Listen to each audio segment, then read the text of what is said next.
I always forget to do to record the first person talking, so I won't forget. So I just need to tell you what this is, what you've come to. Some of you obviously have been before, but just so you know, the Bavard Bar it's like a TED Talk, I suppose. TED Talk for ordinary people. It's based on a club that's been going in Brighton since about 2004 called the Catalyst Club. And at the Catalyst Club, which meets in Brighton once a month, there are 3 speakers, and they take the stage and they talk about something that they're passionate about for 15 minutes each. And after each talk, there's time for questions. And it's a great night. It's been going since about 2004. TED has been going since about 1986, I think. So they're great fun nights, and we did this for the first time back in March at Printers, and we met upstairs, and there was about sort of 40 or 50, a few more than tonight, but these things take a bit of time to build traction. So I guess what I'm saying to you all is spread the word if you like it. Would be fab. So this is only the second time we've done it at Printers, but thank you so much for coming. Last week we put it on at the Kino Teatre in St Leonard's, and here is Mr. Berry, who is one of the owners of Printers. Come in, Chris. Come in. You're in good time. We're just starting the second Bavard Bar at Printers. So we put it on at Kino Teatre, which is a lovely venue in St Leonard's, and it was fabulous. It went down very well. There was about sort of 50, 60 people there, and we had 3 fantastic speakers. We had, I've got to remember this now, we had someone talking about zines and his obsession for fanzines and all things from the zine scene. We had someone here who's here tonight, Fiona, who gave a fantastic talk at the last minute. Actually, she stepped in and saved my life and spoke about all things Irish and Fiona's Irish ancestry, and linked it to her love of endurance athletics, so that was brilliant. And we then had a talk from a chap called Matt, who spoke about Edwardian drunkards in Sussex, and that was brilliant. That was superb. So that was last week at Kino Teatre. A few weeks ago, when we had it here for the first time, I don't know, you might remember, we had Cole Morton, who plays here sometimes, and Cole spoke about heart transplants, and we had a talk about bizarre Sussex sports and jingling, and we had a talk about internet radio broadcasting. So it was a fabulous night, and thank you for some of you to come back, which is brilliant. But I have tonight 3 fantastic speakers for you again. Before we get to those speakers, and the idea with the Bavard Bar, with Catalyst and all the rest of it, is that I don't announce ahead of the night who's talking, nor what they're talking about. But when I did the night at Kino Teatre last week, in the audience, unbeknownst to me, there were some people from the Delaware Pavilion, which I don't even know, it's in Bexhill, and they run an event there called Pecha Kucha. Have you heard of Pecha Kucha? Anybody? Have you? No? Neither had I, but Pecha, or I think it's pronounced Pekachka, is that, I think, Pekachka. It means chitter-chatter. In Japanese, I think, and it was an event that was started in 2003, and it was started by some architects in Tokyo, I believe, and the idea of a Pecha Kucha night is that they have speakers, and they talk for 6 minutes and 40 seconds. They do 20 seconds per slide, and they have 20 slides, and they share their. It's not designed around passions as the Bavard Bar is. It's designed around sort of, I think, really fundamentally architecture. In fact, they emailed me after the night and said, would I speak at the Pecha Kucha night? And they sent me an email talking about modernism chiming with some sort of intellectual crossover of multi-disciplines, which kind of lost me. And I said, well, I'm happy to talk.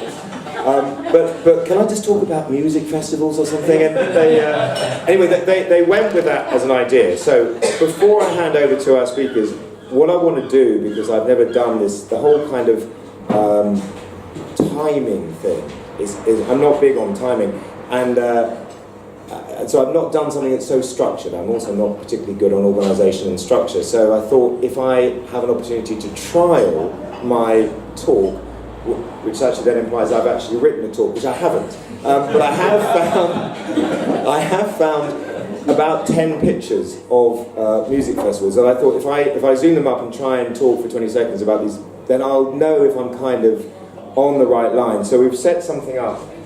He says, if I do this, it's going to come on, isn't it?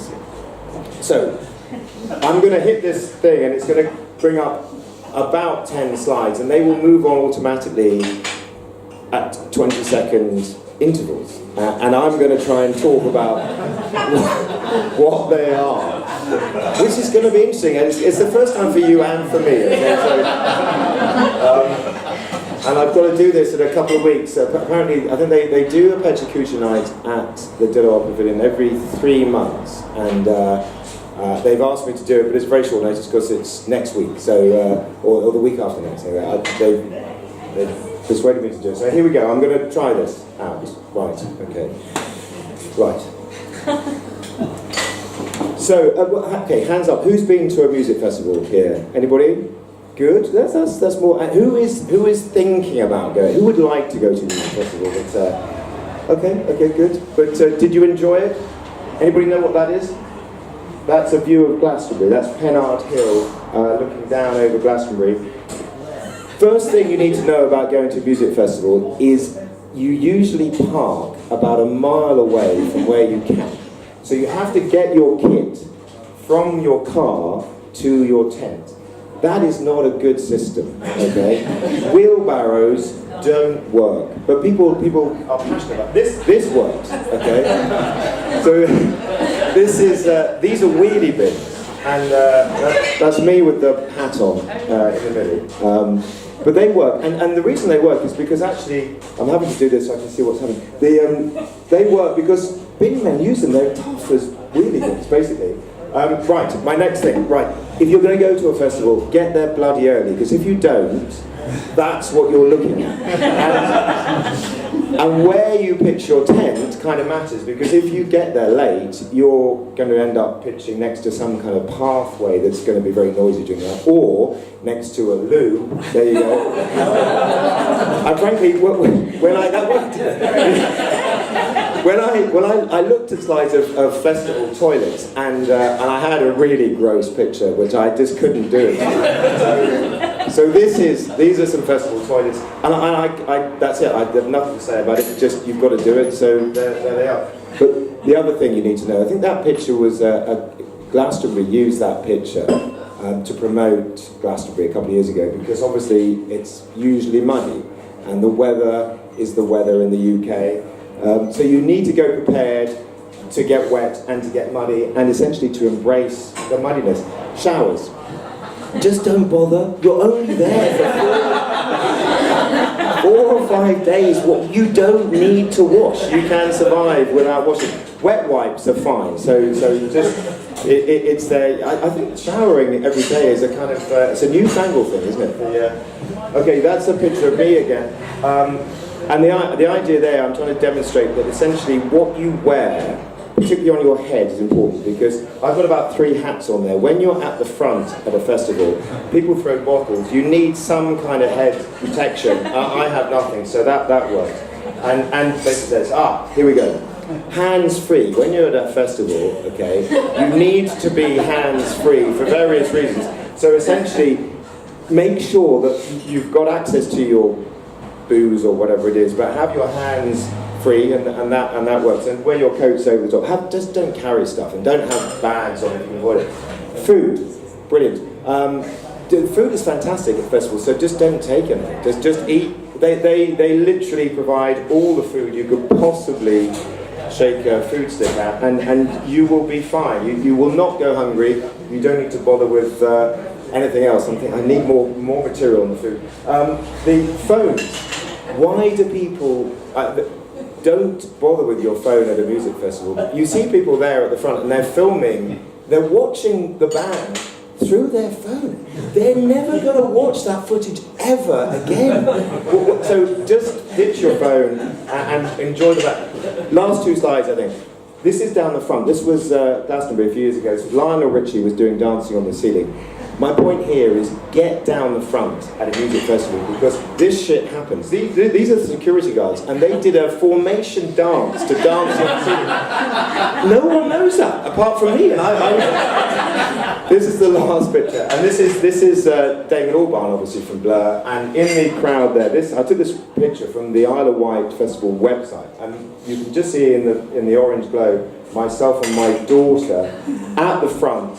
50,000 people behind. That's my proudest parent moment. There, right there. Stuff the GCSEs, that's it. So, right, that kind of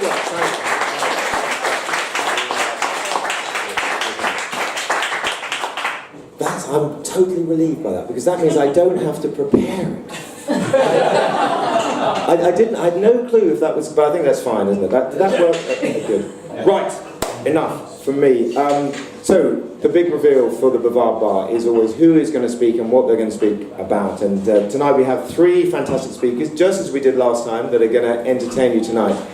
First up, we have Michael Eccles, who is sitting over there. He's going to come and tell us about amateur dramatics. And I think Michael has trod the balls at this very institution. So, fabulous. And in fact, Michael... The idea, what I should also explain about the Bavard Bar is that it hopefully, with traction, it draws people who want to speak and share their passions. So Michael has been drawn to do that.